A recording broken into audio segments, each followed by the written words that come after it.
The restaurant at the Four Seasons had been buzzing with quiet conversation and the clink of expensive silverware until the financial news segment began playing on the mounted televisions. Now, an unnatural silence had settled over our graduation celebration dinner as my father's fork remained suspended halfway to his mouth. A piece of salmon balanced precariously on the tines. And in today's most significant market debut, Neuraltech Solutions has officially gone public with an initial stock price of $47 per share, the Bloomberg anchor announced with professional enthusiasm.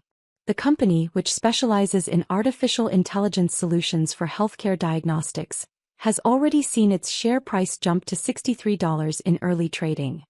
My mother Catherine, my brother David, my sister-in-law Amanda, and my uncle Richard all stared at the screen with identical expressions of confusion. On the television, my professional headshot filled the frame next to the stock ticker symbol NRTC, with the caption, Alexandra Thompson, CEO and founder. The 29-year-old CEO has built what many analysts are calling the most innovative healthcare AI platform in the industry, the anchor continued. Initial public offering values the company at approximately $2.8 billion, making Ms. Thompson one of the youngest female billionaires in the technology sector. $2.8 billion. The number hung in the air like smoke from an expensive cigar, rich and heavy with implications that my family was only beginning to understand. My father slowly lowered his fork to his plate, his eyes moving from the television screen to my face and back again. Alexandra, he said carefully, his voice carrying the tone he typically reserved for cross-examining witnesses in his law practice, is that you on the news? It appears to be, I replied, cutting another piece of my filet mignon as if billion-dollar IPO announcements were a regular part of our family dinners. But that's impossible, my brother David interjected, his voice climbing toward the pitch he'd used as a teenager when arguing about curfew violations. You just graduated business school. You can't be the CEO of a company worth billions of dollars.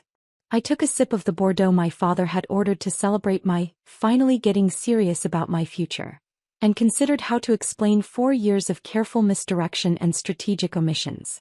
Actually, I founded Neuraltech 3 years ago during my first year of business school. The MBA was something I pursued part-time while scaling the company. The explanation was met with the kind of silence typically reserved for shocking news or terrible accidents. My uncle Richard, who had spent the entire appetizer course explaining why I should consider applying to his law firm as a paralegal to get my feet wet in a real profession, looked like someone had told him the laws of physics had been repealed. 3 years ago, my mother repeated slowly as if testing the words in a foreign language. Alexandra, 3 years ago you were living in that tiny apartment near campus, driving that old Honda, eating ramen noodles. I still live in that apartment and drive that Honda, I confirmed. The ramen was a dietary choice, not a financial necessity. This was only partially true. During the first 18 months of building Neuraltech, I had genuinely lived paycheck to paycheck, reinvesting every penny of revenue back into research and development. But even after the company became profitable, wildly, extraordinarily profitable, I had continued living modestly because I enjoyed my simple lifestyle and because it allowed me to focus on growth rather than lifestyle inflation. My father found his voice again, though it came out rougher than usual. Alexandra, if you've been running a billion-dollar company for 3 years, why didn't you tell us? When?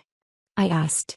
During the family dinner where you suggested I was wasting my potential by playing with computers?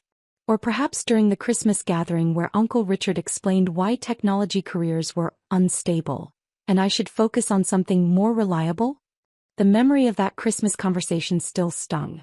I had tried to share my excitement about Neuraltech's early success, but my family had dismissed my work as a hobby that would eventually require abandonment in favor of a real career. My phone buzzed with a text from my CFO. Alex, Bloomberg wants a live interview in an hour. Also, Goldman Sachs is requesting a meeting about secondary offerings.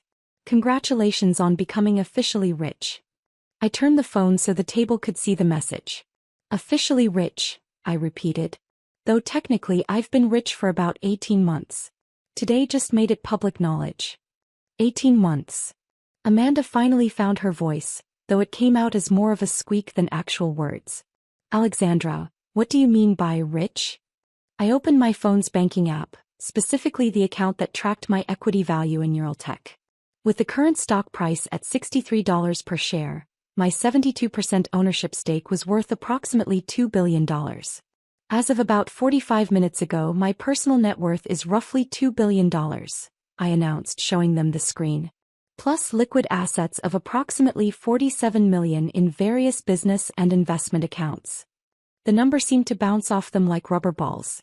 I watched 5 faces try to process information that contradicted everything they thought they knew about my life, my career, and my financial situation. $2 billion, my brother whispered, his voice carrying the same awe typically reserved for natural disasters or religious experiences. Give or take a few $100 million depending on how the stock performs over the next few weeks, I confirmed. The market can be volatile during initial public offerings. My father stood up abruptly, his chair scraping against the restaurant's marble floor. I need some air. He walked toward the restaurant's outdoor terrace, leaving behind a table of relatives who looked like they were trying to solve calculus problems while experiencing mild strokes. Alexandra, my mother said finally, I don't understand. How did you build $1 billion company while we thought you were struggling through graduate school? I wasn't struggling through graduate school, Mom. I was using graduate school as cover while I built something significant. The MBA program provided credibility, networking opportunities, and access to resources that helped me scale neural tech more effectively. This was the truth, though not the complete truth. The complete truth was that I had been deliberately hiding my success because I was tired of family gatherings where my choices were questioned and my potential dismissed. It had been easier to let them worry about my unconventional path than to defend my achievements against people who had already decided I was making poor life choices. But the apartment, the car, the modest lifestyle, Uncle Richard stammered. If you're worth billions, why do you live like a college student? Because money doesn't automatically improve your quality of life, Uncle Richard. I live in my apartment because it's walking distance from my office and I enjoy the neighborhood. I drive my Honda because it's reliable and environmentally responsible. I eat simple food because I prefer it to complicated meals.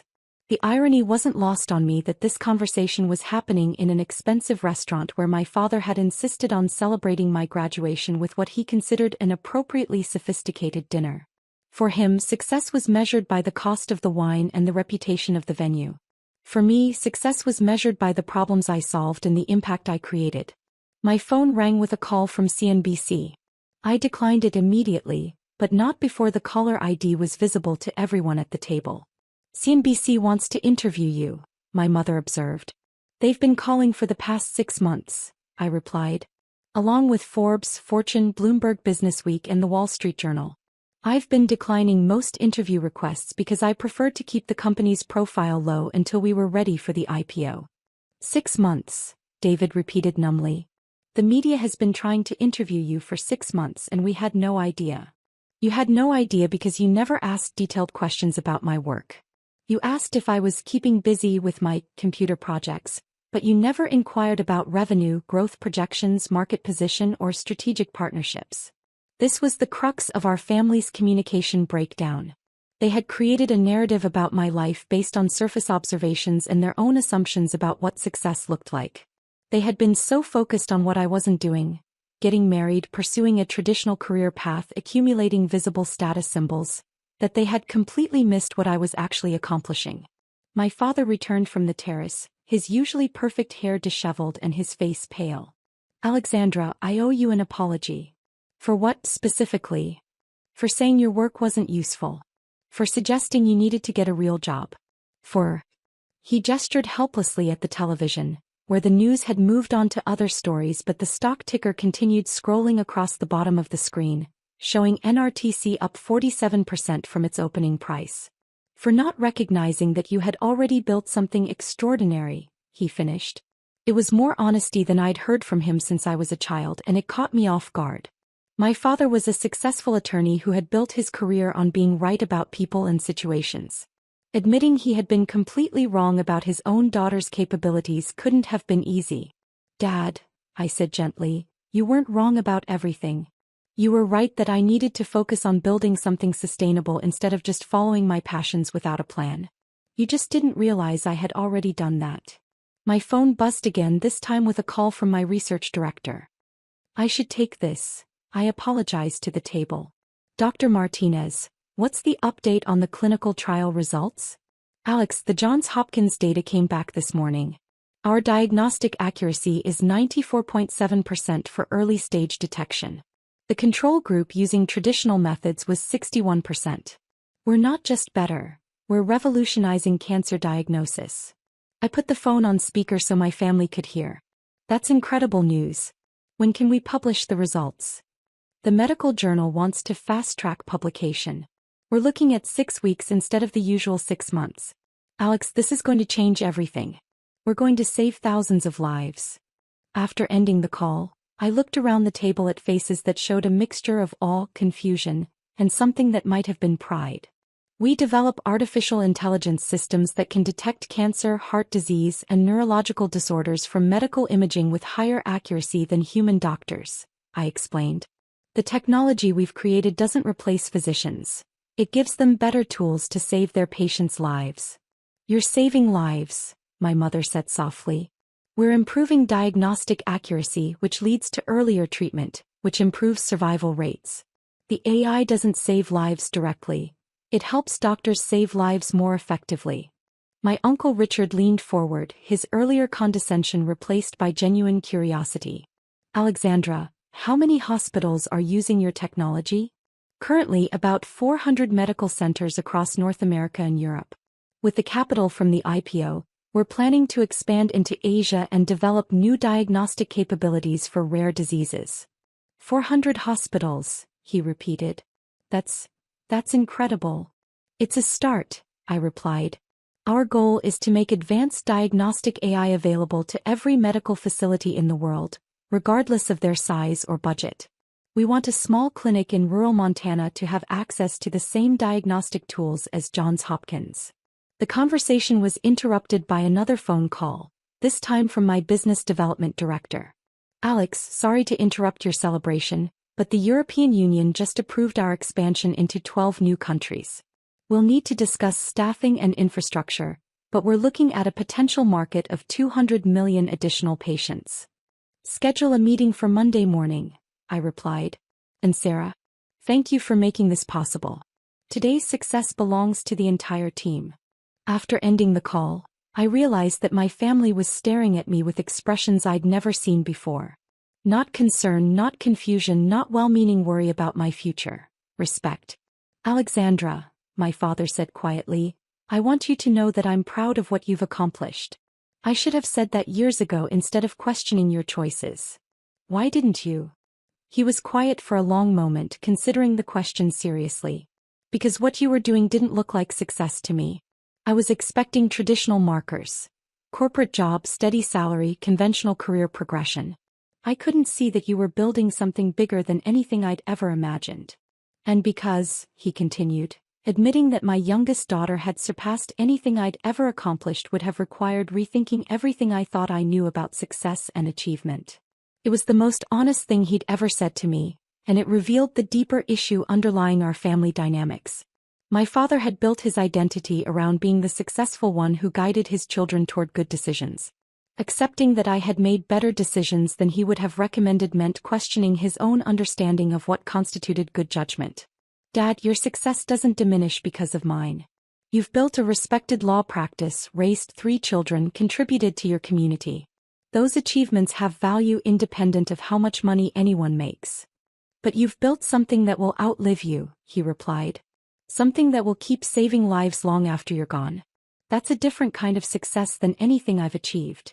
Over the next hour, as we finished dinner and moved to the hotel bar for coffee, the conversation gradually shifted from shock and apologies to genuine curiosity about my work. My mother wanted to understand how AI could improve medical diagnosis. David asked about the business model and growth strategy. Amanda inquired about the challenges of being a young female CEO in a male-dominated industry. For the first time in my adult life, my family was asking me questions as if my answers might contain valuable insights rather than concerning mistakes that needed correction. Alexandra, my mother said as we prepared to leave, can I ask you something personal? Of course. Are you happy? With all the responsibility, the pressure, the media attention, are you building the life you actually want? It was the first time she had ever asked about my happiness rather than expressing concern about my choices. I love what I do, Mom. I love the challenge of solving complex problems, the satisfaction of building something that matters, the excitement of pushing technological boundaries. I love leading a team of brilliant people who are passionate about improving healthcare. She nodded slowly. I think I've been so focused on traditional measures of success that I forgot to ask if you were creating your own definition of a meaningful life.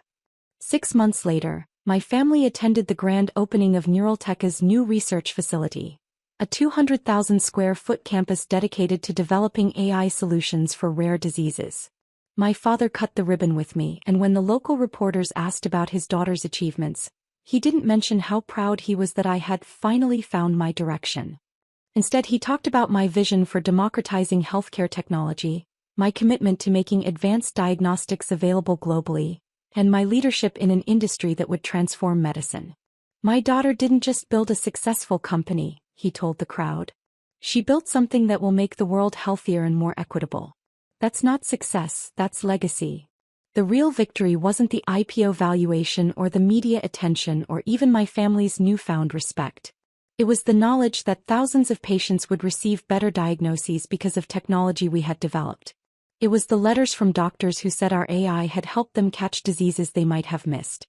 It was the possibility of eliminating diagnostic disparities between wealthy urban hospitals and under-resourced rural clinics. But sitting in that restaurant watching my father's assumptions about my life crumble in real time, I realized that sometimes the most important moment isn't when the world recognizes your worth. It's when the people who raised you finally see who you've become. My graduation day had begun with a father who thought I was finally ready to start building something useful. It ended with a family who understood I had been building something revolutionary all along. Sometimes the best education isn't the degree you earn. It's teaching the people who love you that there are many different ways to change the world.